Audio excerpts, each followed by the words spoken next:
Panoorin nyo ito mga idol. Grabing lakas ang suntok ng Pinoy na ito. Talagang bagsak at pinasuka pa ang kalaban. Sa facial reaction niya.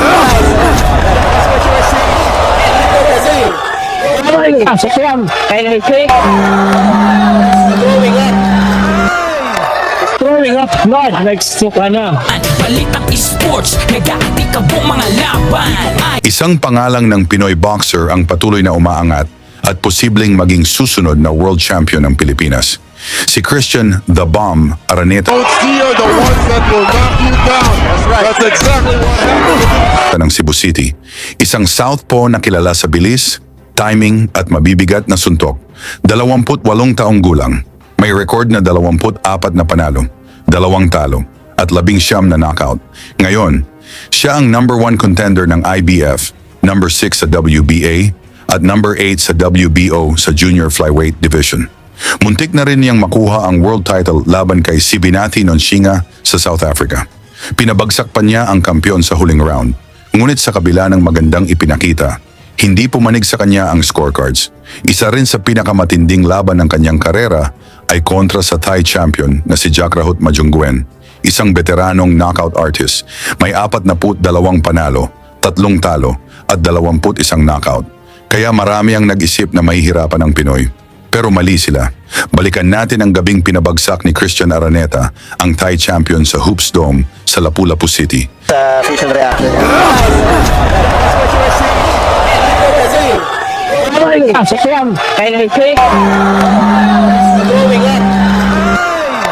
Throwing up blood, nagsuka na.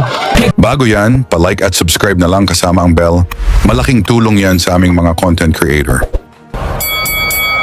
Sa umpisa pa lang, ramdam na ang respeto ng dalawang mandirigma. Parehong maingat, parehong naghihintay ng tamang pagkakataon. Motion. Especially coming from a fighting... Hasn't fought in a while.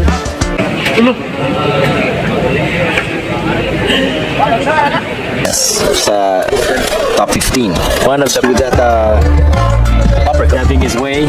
Nag-night the ring. Alam mo talagang natapang, mama pero sa loob, sa labas, mahiya.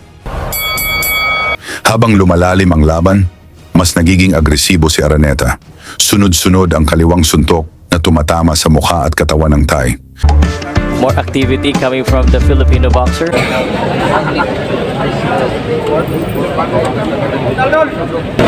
Part of it.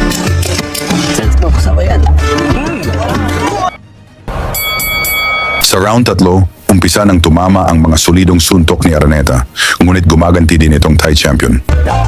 Axe is taking his time.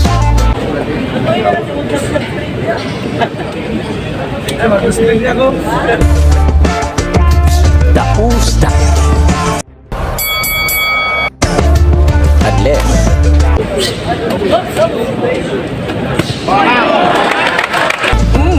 Uppercut and the Thai now unloading.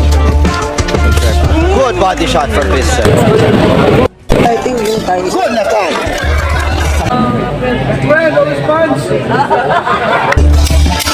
10 seconds. Sa gitna ng laban, palitan ng mabibigat na kombinasyon. Hindi nagpapaawat ang dalawang panig, ngunit unti-unti nang lumalamang ang Pinoy. Pero kasi mukhang bumabasa siya, nagbabasa siya sa mga galawan ni Araneta.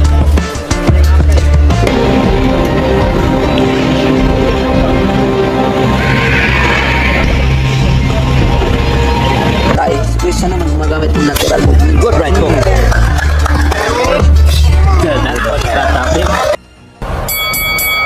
Lahat hindi walang kinapos. Laki ng combo.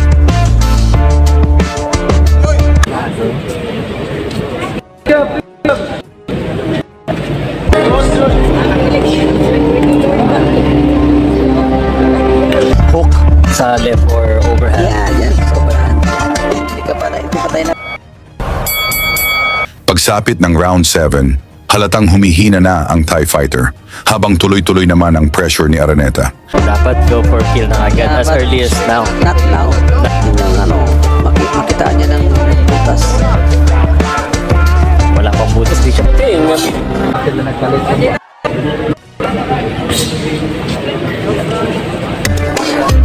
Diretso. hirapan siya makapasok. Bilis kasi ng kamay eh. Especially the left. We are in awe. And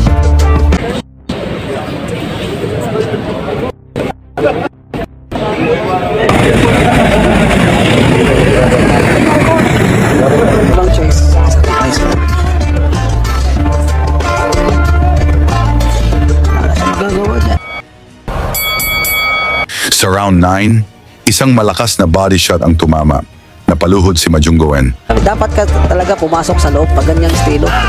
Tsaka, then do the counter punch. Pag nakapasok ka na. Pero kung hindi ka makapasok, hindi ka makagawa ng counter punch yan. Ayan, medyo nagkakaroon na ng participation. parang hindi siya makapasok kahit ano suntok. Ano ba magandang pasok pag pinsan ko? Binapala, kanina pa yan ha. Binapala. Eh, medyo nasasaktan siya. Nakikita mo sa facial reaction niya. That's what you were saying. Isang malakas na kaliwa ang tumama, napaluhod si Majunggoen. Maya-maya, sumuka pa ito ng dugo. Hindi na nito na ipagpatuloy ang laban.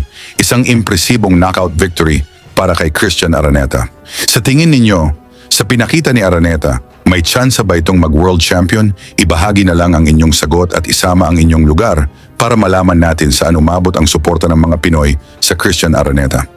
Lagi niyong sundan, huwag magpapahuli. Pag-usapan ni bakbakan, balita niya at laban. Mga Pinoy na di nagpapagapi. Salamat sa mga suporta na lagi nandyan. World champion